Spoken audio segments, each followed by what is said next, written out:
Sprint 3. How to test your idea. Until you confirm your idea for making groups of strangers very happy works, it doesn't make sense to invest the time and money to implement it. And no idea is perfect out of the box. This sprint leads you through how to properly test your idea with potential customers. Knowing your customer is your competitive advantage. Many aspiring entrepreneurs do their customer research haphazardly and wind up wasting time and money on ideas that do not get any traction or quickly get beat by competitors. They never had a chance of working. We lead you through the steps of getting to know your potential customers well enough to know that you could make them very happy. This requires you to be brave and motivated enough to go out and engage strangers that you think could be your customers. It also leads you to know how to ask the right questions. This is a very demanding session, but the benefits and risk reductions are immense. We first ask you to read or listen to our article, Testing Ideas with Strangers. We then challenge you to plan, then execute, and then think about and analyze the ton of information you will gain from asking open-ended questions to strangers. Testing Ideas with Strangers, written and read by Derek Liedau. Situating yourself amid strangers interested in your idea.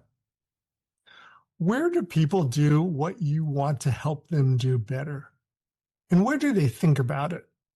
This is where you want to hang out. This could be a food court where everyone is on smartphone apps or their laptop killing time. Maybe they could be interested in finding something that's more interesting to do. If your idea would help a business perform better, a spot where people you would have to make happy could be a trade show where most people share an interest in a certain set of products. Online special interest groups work for testing digitally delivered services, but you must be careful because you cannot know anyone's true identities, so potential competitors could be lurking there as they search for new ideas. How to observe. Before you ask someone for help or advice, you want to discreetly observe them and take notes. Note the time and the location and a description of the person. Also note what they are doing. Are they with others? Who do you think they are? What do they seem to be talking about? Why do you think they're there? If they're online, you can screenshot conversations that led up to you asking your questions, or after when getting reactions to something you posted. Now, note, how do you think they're feeling? For example, are they happy, frustrated, or relaxed? Finally, write down how you think you could strike up a conversation with them on some common subject with some connection to your idea. How to approach strangers by asking them to help you. Situated in the midst of potential customers, you can easily approach a stranger you've observed, particularly if they're in the process of doing what you think your idea could help them do better. I couldn't help but notice you just finished doing, and then, for example, they could be buying a drill or using ChatGPT to make funny posters. Continue. Could I ask for your help? Because I'm a bit confused. How would you suggest I could? And here you could insert what activity you think could be done better. You're not asking for a person's opinion about your idea. You are asking them to explain how they go about choosing which drill to buy or how they use AI to design a poster. Many people feel comfortable giving advice or help. How to interview them, but not about your idea. Your objective is not to ask a stranger about what they think about your idea. Your objective is to learn what the stranger you've engaged does when he or she encounters a situation where your product or service could be used. This is important information because this stranger is describing where and under what conditions your idea has to make them happier. To do that, you have to understand how normally happy they are when they're doing what you think you could do better. Do not ask closed-ended questions, such as, do you think? Strangers can find that aggressive, and it could make them want to end the session. Ask only open-ended questions that start with who, what, when, where, and how. The answers you will get will often be long-winded and they could be frustrating. They'll naturally lead to hearing anything related to your idea. In that case, the conversation is telling you that this person is not frustrated with what your idea is seeking to make better. As an ending to the conversation, you could finally probe. I'm searching for a way to, and insert here what problem your idea solves. For example, design posters.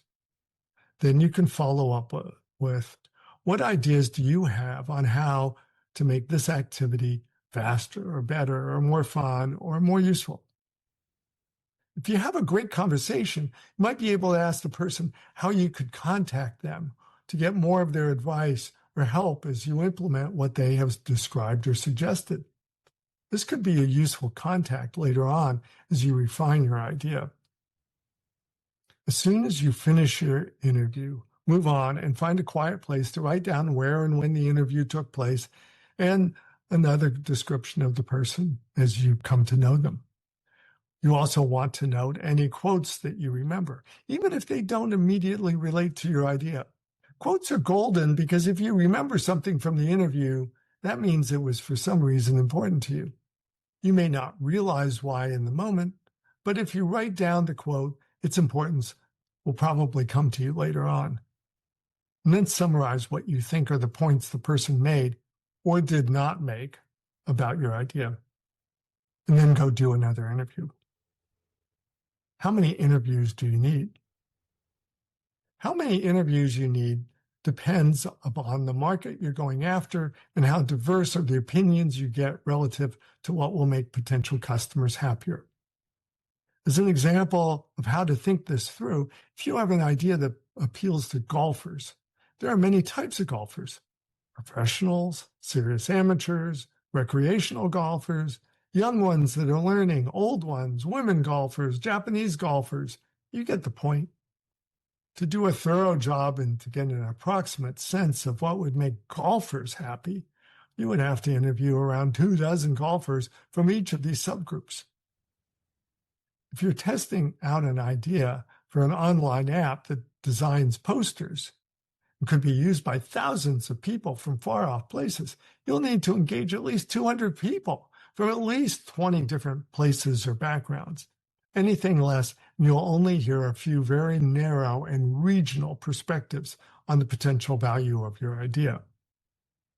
If you want to test how your product or service will be received by a very narrow group of potential customers, say varsity university lacrosse players, then a couple of players from each of a dozen teams or around 24 players could be good enough, provided you hear similar desires across the various teams.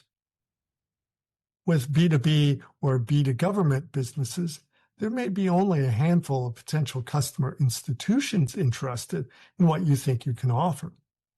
For these types of business, you need to be able to interview people that know how purchasing decisions are made, and then talk with the key people that participate in making these final decisions on whether the organization will use your product. What you're looking for is whether your idea will get the decision maker promoted, or get her a big bonus, or some other improvement in their status. You want to understand how the people associated with bringing your product or service idea to the attention of the final decision maker will all be happier by doing so. Finally, you want to talk to workers that will potentially use your idea and find out if it will make their job actually easier, more pleasant, or less stressful.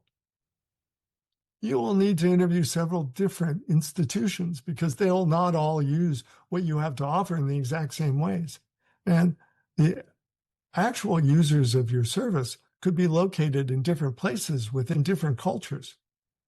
The number of interviews you need to do to assess the demand for a B2B or B2G product or service could easily exceed 100 people if these are large organizations like municipal governments or multi-billion-dollar corporations. But it could be as little as 30 people if the institutions are small and local, like non-chain restaurants or insurance brokers. This information is golden. The better you understand customers, the more your idea can make them happy. These customer insights translate directly into competitive advantage. When you get back home, you want to write down any themes or similarities in what you heard or didn't hear. Reread your notes, see what other themes pop out. Now go out and interview some more people. If you're finding that people are happy with how they do things you want them to do differently, then you need to rethink or reposition your idea. If you do not find any similarities in what will make potential customers super happy, then you also need to question your idea or adjust it to excite some other group of potential customers. Don't feel bad if your idea isn't making a lot of people excited. This is what usually happens. It takes a few iterations.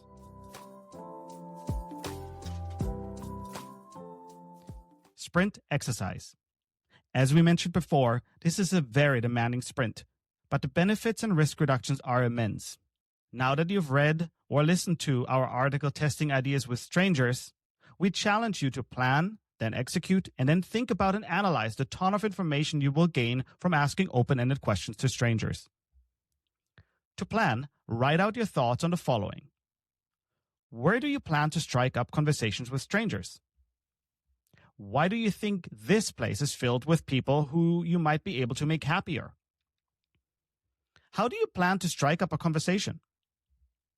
How many conversations with strangers do you need to have for you to get a good sense of the breadth of wants of your potential customers? Once you've completed all these interviews, you need to organize your notes and then write out your thoughts on the following. Are there any themes or similarities across different interviews emerging about what will make your target group happy? To help you describe these themes, write out direct quotes that support these themes. What do you need to change or rethink about your idea? There are always things you find that cause you to modify your thinking.